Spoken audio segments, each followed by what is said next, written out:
Yeah, very good question. And something every Bitcoiner is trying to figure out for themselves. And there are people building products out there as well, which is great.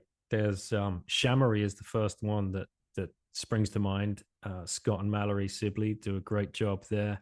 And they're just releasing their plushies, their little Bitcoin monsters for really little kids. They've also written a book called Good Night Bitcoin, which is aimed probably perfect age for your nephew, around 3 years of age. Cool. And I have another product, the Shamory game, which Mhm. your nephew he's going to be too young for that at this stage. Well, maybe not. It's a memory game, so you could play a very little basic memory game with him. They like to play memory games at that age, and you're just flicking over the cards, and it's to mimic the idea of mining, and explaining that in a family and friendly way. And then Okay. as you Bitcoin Rabbi's book. Yeah, it's over there somewhere. Hang on. I've got all these books. One sec. I can hold them All up. right, all right.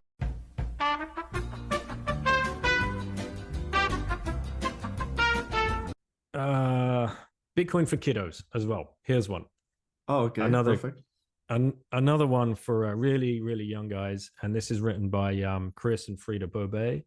This one Cool. is by Michael Karras, the Bitcoin Rabbi. This is another great book That's so for cool. little kids. That you know these are the kinds of books that you just sit your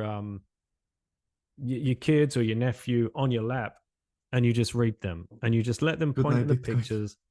Good Night Bitcoin by Scott and Mallory, which is great because it's so approachable for really Oh, young kids. that's As you can true. see, that ring light's getting in the way. Sorry about that. No. Um, that's that's a really great way to start. That those three products alone, and there are probably many more out there. So sorry if I'm not shilling everything, No, yeah. but for kids of that age, for sure, is a good way to do it. For slightly older, you have the game Shamory that I mentioned, and you also Mhm. have a game by Scott and Tarley called Hodl Up, which is like a classic kind of big tabletop card game where you're moving Ah, things around. cool. And yeah, it's very cool. Lots of moving parts in that. So for the curious kind of teenagers that really like to sit down and get into their games, that would be a perfect present. Um, so you just go to hodlup.com and you'll be able to find that.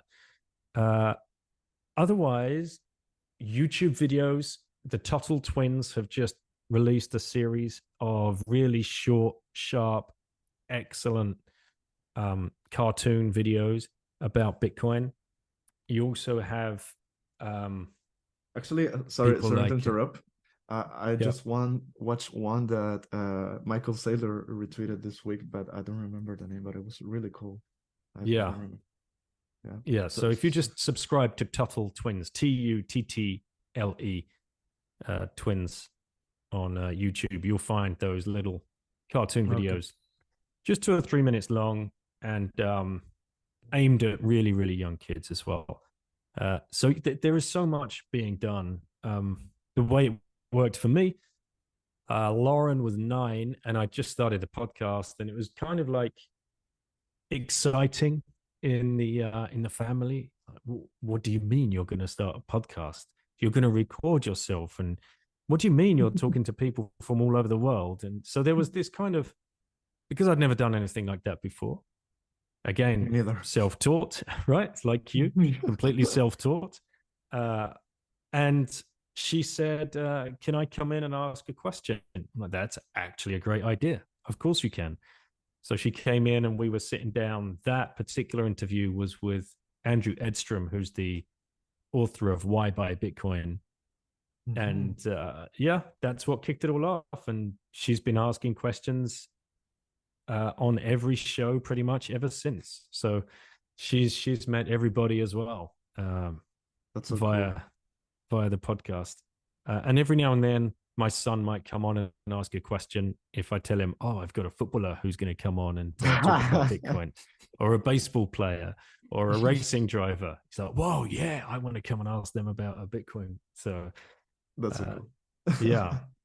And sorry. Go. No problem. Because I have kids of different ages. So my oldest is almost 18 and thinking about, what do I do now? Do I go to university? Do I go and try and travel for a year and take a gap year? Do I do voluntary work? Do I try and find an internship?